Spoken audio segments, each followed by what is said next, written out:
Moi, c'est Mabel et vous êtes sur la chaîne de décryptage de l'actualité politique. Nous nous sommes quittés la semaine dernière en parlant des jeunes filles et garçons au nombre de 287 qui ont été kidnappés dans une école au nord du Nigeria par des groupes terroristes. Cette semaine, c'est 86 élèves qui ont encore été kidnappés au Nigeria. La plupart de ces enfants, oui, ces jeunes de 6 à 12 ans, 18 ans, retourneront à leur famille contre une rançon. D'autres, surtout les filles, seront mariées à leurs ravisseurs. Imaginez être kidnappé et ensuite être forcé à se marier à son ravisseur. Mais malgré ça, malgré tout ce que le Nigeria fait face en matière de sécurité, c'est quand même la plus grande puissance économique en Afrique. Le Nigeria compte beaucoup de milliardaires, dont le plus connu est Dangote. Certains jeunes Africains l'admirent tellement qu'ils ont la photo de Dangote dans leur chambre, dans leur bureau et même dans leur voiture. C'est ça l'essor économique du Nigeria. Le président nigérian Tinubu, qui vient d'arriver au pouvoir, ne montre pas des efforts pour combattre ces fléaux au nord du Nigeria, mais était prêt à aller faire la guerre au Niger pour remettre l'ancien président Mohamed Bazoum au pouvoir. Oui, Tinubu ne s'inquiète pas de la façon dont il doit opérer pour protéger la vie de ces jeunes qui sont exposés à ces groupes terroristes, spécialement Boko Haram, AQMI et autres, qui pullulent dans la région comme des parasites. Mais il est inquiet pour Mohamed Bazoum. À cause de Mohamed Bazoum, Tinubu a coupé l'électricité au Nigeria. Eh bien, vous voyez comme nos pays africains ont des présidents qui se soucient de ce qui se passe chez le voisin plus que ce qui se passe chez eux. Mais heureusement, les sanctions contre le Niger ont été enlevées la dernière fois, qui a permis aux Nigériens de revenir sur la scène politique plus fort et plus puissant. Car qu'est-ce qu'on dit? Ce qui ne vous a pas tué, ce qui ne vous a pas démoralisé, vous rend plus puissant. Donc ainsi, les Nigériens qui sont revenus sur la scène politique internationale ont décidé de couper leurs relations militaires avec la première puissance économique du monde, les États-Unis d'Amérique. Cette histoire, elle est très intéressante parce que quand vous écoutez les deux côtés, chacun a une raison de maintenir la relation et une raison de couper cette relation. Nous allons commencer par les Nigériens. Les Nigériens disent que la manière dont les Américains ont procédé est une forme de non-diplomatie. La façon dont le représentant est arrivé sur le territoire, la façon dont la réunion s'est passée, ils sont trouvés qu'ils n'ont pas été respectés en tant qu'un État. Et enfin, pour les Américains, la base militaire qui se trouve au Niger, précisément à Agadez, permet la lutte contre le terrorisme. Ça permet de surveiller le Sahel. Et vous savez, le Sahel est grand. Comprend le Mali, le Burkina Faso, le Niger, la Mauritanie le Maroc, l'Égypte, la Libye, qui a été saccagée par l'OTAN. Et ensuite, donc, le Sahel est vaste. La base militaire, qui est spécialement une base militaire de drones, permet de surveiller les mouvements des groupes terroristes dans le Sahel. Ainsi, ce qui inquiète les Américains, c'est que le Niger a des minerais stratégiques. J'avais déjà fait une vidéo sur les minerais stratégiques du Niger, qui n'est seulement pas l'uranium.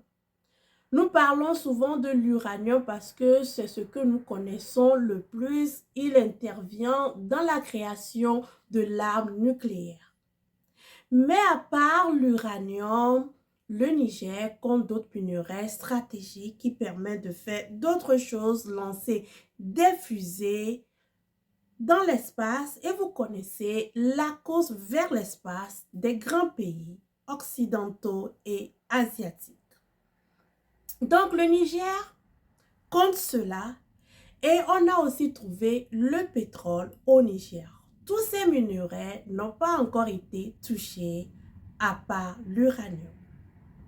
Donc les Américains disent que le Niger ayant signé des accords avec d'autres pays comme l'Iran pour vendre de l'uranium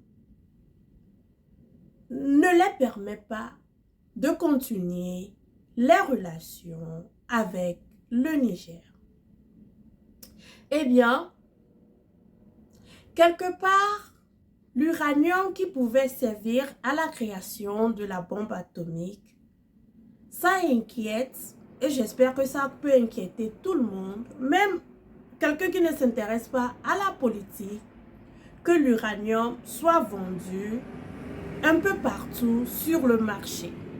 Parce que malgré que jusqu'à présent, il n'y a pas eu d'autres attaques à la bombe nucléaire, ça inquiète à cause de la puissance de cette bombe. Donc ça, c'est normal. Moi-même, si j'apprends qu'on vend de l'uranium qui peut être enrichi et devenu une bombe à certains pays, m'inquiéter. Mais vous voyez que les pays qui ont eu l'arme atomique, certains l'ont eu sans l'uranium du Niger. Parce que à part le Niger, d'autres pays ont l'uranium et ont la possibilité de le vendre à qui ils veulent. Donc, c'est ça la position des deux pays. Les Nigériens qui ont l'uranium sous leur sous-sol sont les seuls qui peuvent décider vraiment à qui ils veulent vendre l'uranium ou pas. Le Sahel étant une partie du Niger, les Nigériens sont les seuls à décider qui ils veulent sur leur territoire ou pas. Les États-Unis aussi, étant la première puissance au monde, a quand même quelque chose à dire quand il s'agit de la lutte pour le terrorisme dans le monde, spécialement en Afrique. Mais ce qui inquiète les Africains, ce qui inquiète surtout la jeunesse africaine, c'est que la présence de cette base qui coûte 110 millions de dollars n'a pas permis de ralentir le terrorisme. Le terrorisme a grandi dans le désert et s'est éparpillé dans les pays côtiers. Malgré que les Américains veulent vraiment combattre le terrorisme et nous ont même dit qu'ils ont envoyé des renseignements, partagé des renseignements avec les troupes françaises chaque jour. Que ce soit le Mali, le Burkina Faso, le Niger, nous comptons des morts, des blessés, des déplacements. L'une qui a vraiment marqué l'image, la douleur des Africains, c'est les attaques au Burkina Faso qui ont fait plusieurs morts. Et n'oublions pas que la guerre contre le terrorisme qui s'est livrée au Mali a fait des morts dans toutes les cargaisons, même les cargaisons de l'ONU qui étaient basées au Mali. C'est aussi ça l'inquiétude de la jeunesse africaine qui se pose la question: pourquoi une base qui coûte aussi cher n'a pas profité à la sécurité des Africains? Le Niger déclare aussi que les avions qui leur a été donnés coûtent cher à l'entretien. Ça leur coûte des milliards. L'argent du contribuable qui n'en ont pas.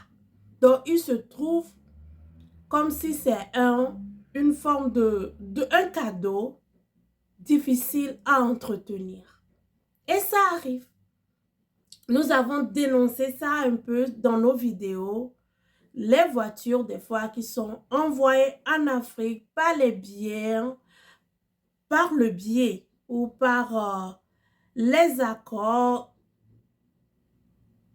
les dons, des fois ne bénéficient pas aux Africains, puisque ces voitures, quand ils arrivent sur le terrain, comme sont beaucoup, sont plus chères à entretenir et à la fin, nous reviennent plus cher. Donc, c'est ce que les Nigériens dénoncent et préfèrent se tourner vers des partenaires qui leur permettent de serrer la ceinture qui est déjà bien serrée, puisque beaucoup de pays, y compris les États-Unis, ont décidé d'arrêter certains fonds, dont aides budgétaires qu'ils envoyaient au Niger depuis le coup d'État. Ici, le Niger étant un État souverain, doit avoir la possibilité de choisir ses partenaires. Et c'est ce qu'on souhaite pour tous les pays. Avoir la possibilité de choisir ses partenaires. Ensuite, l'AES qui a été créée par les 3 pays sahéliens qui souffrent du terrorisme et qui se battent pour la sécurité de leur peuple, ont décidé, surtout le pays qui a commencé le grand combat contre le terrorisme, le Mali, travaille avec la Russie. Donc, c'est une logique aussi que si le Mali travaille avec la Russie et le Mali a des résultats palpables avec la prise de Kidal, et le Mali donne l'impression de sortir de cette guerre atroce, de ces vidéos que tu trouvais souvent sur les réseaux sociaux, où on nous montrait des cadavres en train de brûler. Si le Mali montre qu'il s'en sort très bien, ou même qu'il s'en sort mieux avec la présence des troupes russes, je pense bien aussi que le Niger va essayer d'emboîter le pas au Mali. Et le Burkina Faso aussi. Donc, c'est ce qu'on est en train de voir qui se passe dans l'AES et la présence de certains panafricanistes qui nous ont déclaré qu'ils sont financés par la Russie montre que c'est une relation AES-Russie. Donc, ça, c'est l'Afrique de l'Ouest est en train de se polariser avec des pays qui veulent un partenariat, peut-être même un partenariat assez exclusif dans certains domaines avec la Russie, et d'autres qui préfèrent les partenaires historiques que sont la France et les États-Unis. Donc, nous sommes en train d'arriver dans un monde plus libéral, dans un monde avec des multipolarités qui on voyait venir. Donc l'Afrique, peut-être l'Afrique de l'Ouest sera le premier chantier où on pourra explorer cette multipolarité et voir comment ça va marcher à la suite. Mais c'est ce qui se passe. Que pense le peuple nigérian de tout ça?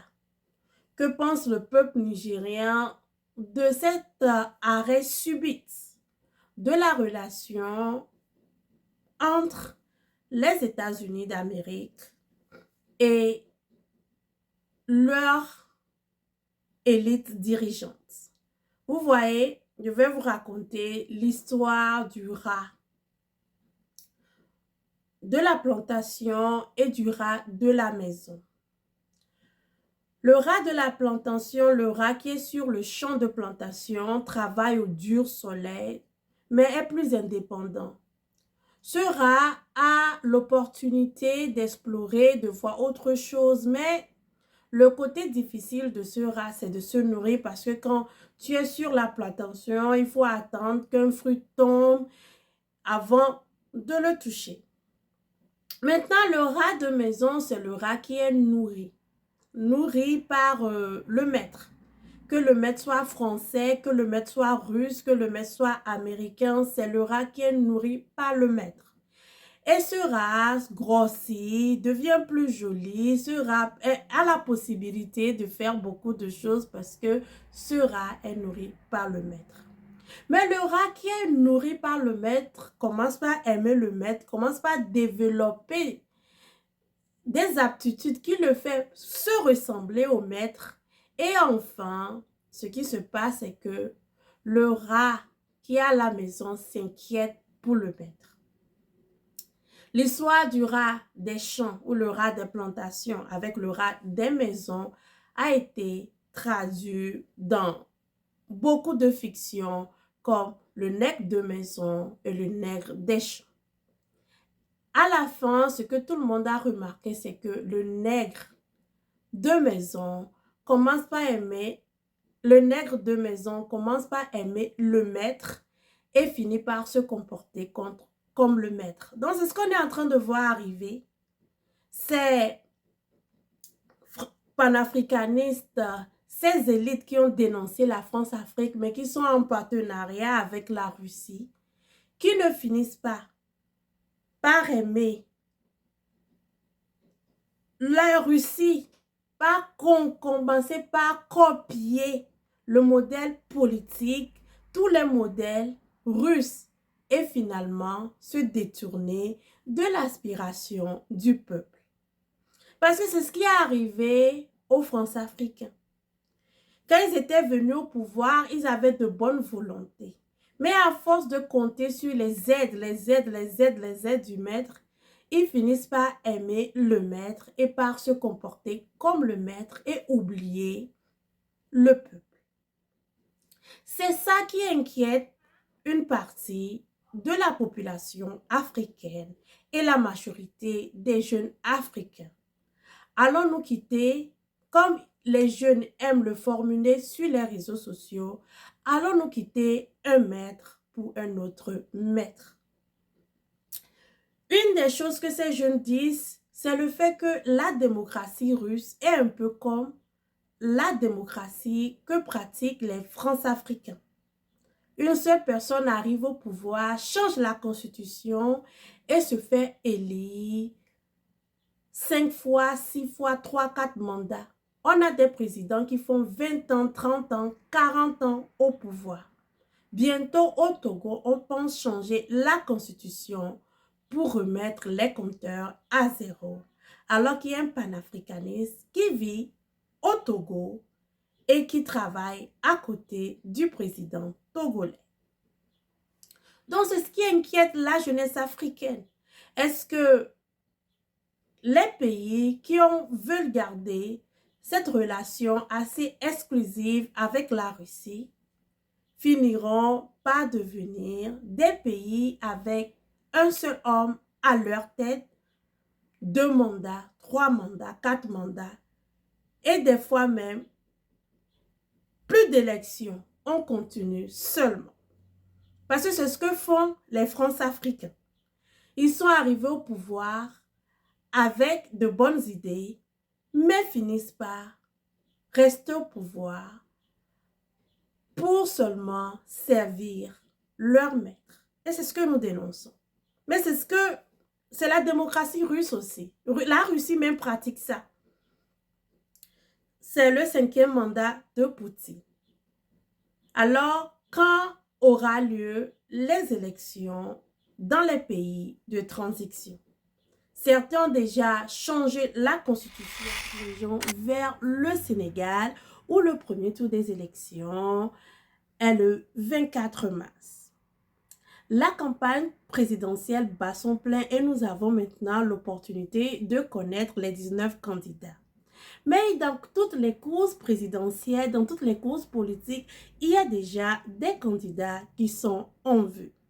Il y a le candidat du pastel qui est très plébiscité par la jeunesse. Donc, vous voyez ces images sur TikTok. Et ensuite, le candidat du parti au pouvoir, Amadou Ba, qui est un combattant. Dès le début de ce processus, les gens l'avaient déclaré qu'il ne va pas survivre parce que le dauphin de Alassane Ouattara n'a pas survécu pour aller aux élections présidentielles.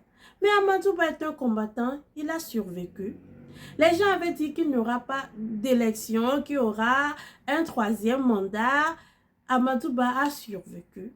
Et maintenant, les gens déclarent que sa campagne présidentielle n'est pas bien financée, il n'y a pas les gens sur le terrain, oubliant.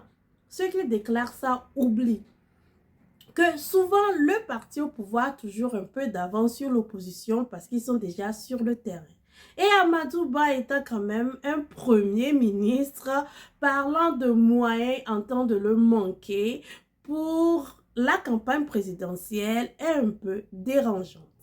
Et ensuite, si on dit que le parti au pouvoir n'a pas les moyens, que l'opposition a plus de moyens que le parti au pouvoir, posez-vous la question, qui finance cette opposition?